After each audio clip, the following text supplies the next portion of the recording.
బ్రహ్మంగారి కాలజ్ఞానం ప్రకారం మేష రాశి వారికి ఫిబ్రవరి 10 తర్వాత ఈ దేవత అతిథిగా వస్తుంది. పుణ్యం చేసుకున్న వారు మాత్రమే చూడగలుగుతారు. మేష రాశి వారికి ఏర్పడే ఫలితాలు చూసే ముందు మీరు కనుక ఫస్ట్ టైం మా ఛానల్ని చూస్తున్నట్లయితే సబ్స్క్రైబ్ చేసుకోండి. అలానే పక్కనే ఉన్న బెల్ ఐకాన్ని యాక్టివేట్ చేసుకోవడం వల్ల మా ఛానల్లో పెట్టే ప్రతి వీడియో నోటిఫికేషన్ మీ మొబైల్కి అందుతుంది. అలానే మీ ఫ్రెండ్స్ అండ్ ఫ్యామిలీ మెంబర్స్లో ఎవరైనా మేష రాశి వారు ఉంటే వారికి తప్పక ఈ వీడియోని షేర్ చేయండి.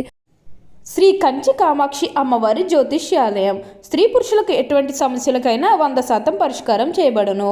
ప్రేమ సమస్యలు, పెళ్లి సమస్యలు, సంతానం, ఆర్థిక సమస్యలు, ఇలా ఏ సమస్యలకైనా గురువు గారు ఫోన్ ద్వారా జ్యోతిష్యం చెబుతున్నారు. నమ్మకంతో గురువు గారికి కాల్ చేయండి. Phone number 6302630823. మేష రాశిది రాశి చక్రంలో మొదటి రాశి. ఈ రాశి యొక్క అధిపతి కుజుడు. మేష రాశి వారి ఇంటికి ఒక దేవత అయితే అతిథిగా రాబోతుంది.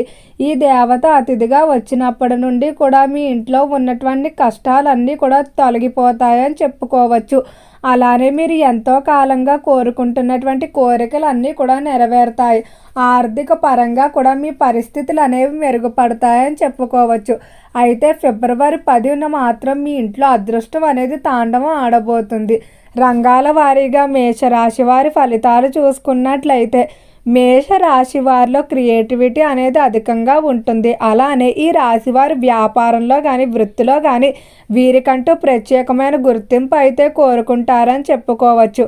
వ్యాపార పరంగా చాలా తెలివిగా నిర్ణయాలు తీసుకుంటారు. డబ్బును అస్సలు వృధా చేయడానికి అయితే ఇష్టపడరు. అయితే నిర్ణయాల విషయంలో మాత్రం 1-2 సార్లు అధికంగా ఆలోచిస్తారు. చిన్న చిన్న విషయాలకు కూడా లోతుగా అధ్యయనం చేసి నిర్ణయం తీసుకుంటారు.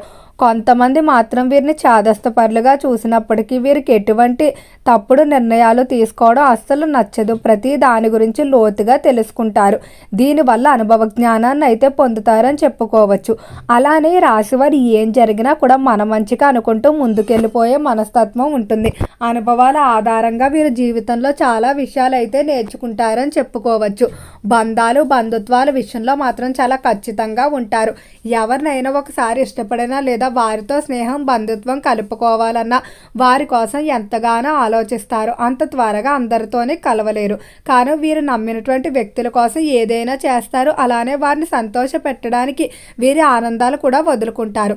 కానీ ఈ రాశి వారిలో కోపం కూడా అధికంగానే ఉంటుంది. ఒక్కసారి మాత్రం వారితో ఏదైనా మనస్పర్ధ ఏర్పడినట్లయితే ఇష్టమైన వారిని క్షమించినప్పటికీ కూడా చాలా వరకు కూడా వదిలేసుకోవాలని అనుకుంటారు. ఇంకా వారితో ఎలాంటి సంబంధాలు కొనసాగించరు. ఈ కోపం కారణంగా ఎంతో ఇష్టమైన వ్యక్తులను కూడా మీరు దూరం చేసుకొని ఉంటారు.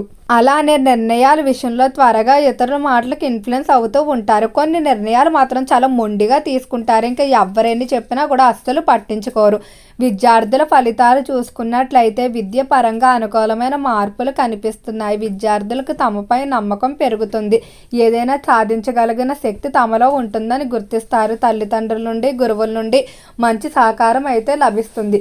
ఎవరైతే విద్యార్థులు కోర్సులు నేర్చుకోవడానికి ఇతర దేశాలకు కానీ లేదా ఇతర రాష్ట్రాలకు వెళ్ళడానికి ప్రయత్నాలు చేస్తూ ఉన్నారో అటువంటి ప్రయత్నాలన్నీ కూడా అనుకూలిస్తాయని చెప్పుకోవచ్చు. అలానే విదేశీ విద్యాభ్యాసాల్లో మీరు అనుకున్న విధంగా ఫలితాలు సాధిస్తారు. కోరుకున్నటువంటి కళాశాలలు యూనివర్సిటీలో మీరు సీట్లు అయితే దక్కించుకుంటారని చెప్పుకోవచ్చు. ఆరోగ్యపరంగా మాత్రం చాలా జాగ్రత్తగా ఉండాలి. ఆరోగ్య విషయంలో మిశ్రమంగా ఉండబోతుంది. అనుకోని సమస్యలు అధికమయ్యే అవకాశం కనిపిస్తుంది. అలానే చిన్న చిన్న వ్యాధులుగా ప్రారంభమయ్యి వాటి తీవ్రత పెరుగుతాయి. కాబట్టి ఆరోగ్యపరంగా చాలా జాగ్రత్తగా ఉండాలి. అలానే నిద్రాహారాలకు అధికంగా ప్రాధాన్యత అయితే ఇవ్వవలసి ఉంటుంది. ఈ సమయంలో హనుమాన్ చాలీసాను పఠించడం అలానే మంగళవారం రోజు మానసాదేవి అమ్మవారి ఆరాధన చేసుకోవడం వల్ల ఖచ్చితంగా ఆరోగ్యపరంగా మార్పు అయితే ఉంటుంది. మేషరాశికి సంబంధించి ఉద్యోగ రీత్యా చూసుకున్నట్లయితే ఉద్యోగ విషయంలో అనుకున్న విధంగా అభివృద్ధి అయితే కనిపిస్తుంది. ఉద్యోగస్తులకి ఈ సమయంలో కోరుకున్న ప్రదేశాలకు ట్రాన్స్ఫర్లు అనేవి జరగటం వల్ల ఎంతో ఆనందంగా ఉంటారు. అలానే ఉద్యోగ పరంగా ఎంతో కాలంగా ఆగిపోయినటువంటి ప్రమోషన్ ఇంక్రిమెంట్లు పనులు ఏవైతే ఉన్నాయో అవి ఖచ్చితంగా ముందుకు వెళ్తాయని చెప్పుకోవచ్చు. డబుల్ ప్రమోషన్ వచ్చే అవకాశం కూడా కనిపిస్తుంది. గత కొంతకాలం నుండి మీకు ఉద్యోగ ప్రదేశంలో అధిక పని భారం లేదా అధిక పని వేళలు ఈ విధంగా పని ఒత్తిడి అనేది పెరిగి ఉంటుంది. అయితే మీరు పడ్డటువంటి కష్టానికి ఆర్థిక రూపంలో లేదా ఇతర రూపంలో ఖచ్చితంగా పై స్థాయి అధికారుల నుండి గుర్తింపు అయితే లభిస్తుందని చెప్పుకోవచ్చు. ఈ సమయంలో ముఖ్యంగా కంపెనీల మార్పులకు చేసేటువంటి ప్రయత్నాలు మాత్రం చాలా సానుకూలంగా ముందుకు సాగబోతున్నాయి. అలానే మీ ఇంటికి ఒక దేవత అయితే అతిథిగా రాబోతుంది. ఫిబ్రవరి 10 ఈ తేదీని గుర్తుపెట్టుకోండి. అయితే ఇప్పుడు వచ్చేటువంటి దేవత ఎవరో కాదండి, సాక్షాత్తు ఆ లక్ష్మీ అమ్మవారు లేదా మీ కులదైవం మీ ఇంటికి అతిథిగా రాబోతుంది.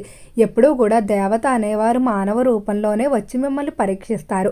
ఈ సమయంలో మాత్రం మీ ఇంటికి ఎవరైనా ముత్తైదు వస్తే ఖచ్చితంగా వారికి జాకెట్ ముక్క ఇచ్చి కుంకుమ బొట్టు పెట్టి పంపవలసి ఉంటుంది. ఒకవేళ ఆకలితో ఎవరైనా స్త్రీ వచ్చినట్లయితే వారికి కడుపు నిండా భోజనం పెట్టి మీ దగ్గర ఉన్నటువంటి పాత వస్త్రాలు కానీ లేదా కొత్త వస్త్రాలు ఏవైతే ఉన్నాయో వారికి ఇచ్చి పంపించవలసి ఉంటుంది. అంతేకాని మేము పనిలో ఉన్నాం, పక్కకు వెళ్ళండి, తర్వాత రండి, ఇటువంటి మాటలు కనుక చెప్పినట్లయితే అమ్మవారి యొక్క ఆగ్రహానికి గురయ్యి మీ ఇంట్లో కటిక పేదరికాన్ని అయితే అనుభవిస్తారు. కాబట్టి మీకు వచ్చినటువంటి ఈ సువర్ణ అవకాశాన్ని అయితే అస్సలు వదులుకోకండి. ఇప్పుడు ఖచ్చితంగా మీరు అమ్మవారికి చేసేటువంటి ఏదైతే సేవ ఉందో అంటే అతిథిగా మీరు ఏదైతే మర్యాద చేస్తారో దీని యొక్క పుణ్యఫలం కారణంగా మీకు ఉన్నటువంటి స్థిరాస్తులు అభివృద్ధి చెందడం కానీ ఎంతో కాలంగా తీరనటువంటి కోరికలు ఏవైతే ఉన్నాయో అవి ఖచ్చితంగా తీరుతాయని చెప్పుకోవచ్చు. అలానే మేషరాశి వారు వంశ పారంపర్య స్థిరాస్తులు అభివృద్ధి చేయడానికి కానీ లేదా వాటిని కొనుగోలు అమ్మకాలు చేయడానికి కానీ చేసేటువంటి ప్రయత్నాలు ఏవైతే ఉన్నాయో అవి చాలా సానుకూలంగా ముందుకు సాగుతాయి. ఈ సమయంలో వివాహ రీత్యా శుభవార్తలు వినబోతున్నారు. ఎంతో కాలంగా వాయిదా పడుతూ లేదా ఆటంకాలు ఏర్పడుతున్నటువంటి వివాహ ప్రయత్నాలు ఖచ్చితంగా ముందుకు సాగుతాయని చెప్పుకోవచ్చు. ప్రేమ విషయాల్లో కొంచెం జాగ్రత్తగా ఉండండి. తప్పుడు నిర్ణయాలు తీసుకోవడం లేదా తప్పుడు వ్యక్తులను మీరు ఎంచుకునే అవకాశం కనిపిస్తుంది. కాబట్టి ప్రేమ విషయాల్లో చాలా తెలివిగా ఆలోచించుకోవాల్సి ఉంటుంది. కుటుంబ పరంగా ఎంతో కాలంగా వాయిదా వేస్తూ వస్తున్నటువంటి శుభకార్యాలు ఏవైతే ఉన్నాయో వాటిని తలపెడతారని చెప్పుకోవచ్చు. అలానే కుటుంబ సభ్యుల మధ్య ఉన్నటువంటి మనస్పర్ధలు కూడా తొలగిపోవడం వల్ల ఎంతో ఆనందంగా ఉంటారు. జీవిత భాగస్వామితో మాత్రం మేషరాశి వారు ఎంతో ప్రేమగా ఉంటారు. జీవిత భాగస్వామి పట్ల ఎప్పుడూ కూడా ఆసక్తి చూపిస్తారు. వారితో సమయాన్ని కేటాయించాలని, వారితో బయటకు తిరగాలని కోరిక అధికంగా ఉంటుంది. అలానే కోపం కూడా అధికంగానే ఉంటుంది. మేషరాశికి సంబంధించిన దంపతులు ఇద్దరూ కూడా ఒకరికొకరు పోటాపోటీగా ఉంటారని చెప్పడంలో ఎలాంటి సందేహం లేదు. ఈ రాశికి సంబంధించి ఎవరైతే ఎంతో కాలంగా సంతానం లేక బాధపడుతున్న దంపతులు ఉన్నారో ఖచ్చితంగా తొందరలోనే సంతానానికి సంబంధించి శుభవార్తలు వింటారు. రాజకీయ పరంగా చూసుకున్నట్లయితే రాజకీయ పరంగా ఎత్తులకు పై ఎత్తులు వేస్తూ తెలివిగా నిర్ణయాలు తీసుకుంటూ ముందుకు వెళ్తారు. ఈ సమయంలో ఎలాంటి ఒడిదుడుకులు లేకుండా సానుకూలంగా ముందుకు వెళ్తారని చెప్పుకోవచ్చు. సినీ పరిశ్రమల్లో కళారంగంలో కూడా చాలా అనుకూలమైన పరిస్థితులు కనిపిస్తున్నాయి. వృత్తిపరంగా ఉన్నటువంటి టెన్షన్లు ఏవైతే శత్రు సమస్యలు ఉన్నాయో అవన్నీ కూడా తగ్గుముఖం పడతాయని చెప్పుకోవచ్చు. మేషరాశి వారు కుదిరినప్పుడల్లా ఆంజనేయ స్వామి దర్శనం చేసుకోవడం అలానే హనుమాన్ చాలీసా పఠించుకోవడం మంచిది. ఓకే అండి, మేషరాశి వారికి ఏర్పడే ఫలితాలు చూశారు కదా. వీడియో నచ్చితే లైక్ చేయండి. తప్పకుండా మన ఛానల్ని సబ్స్క్రైబ్ చేసుకోండి. ఓం నమః శివాయ.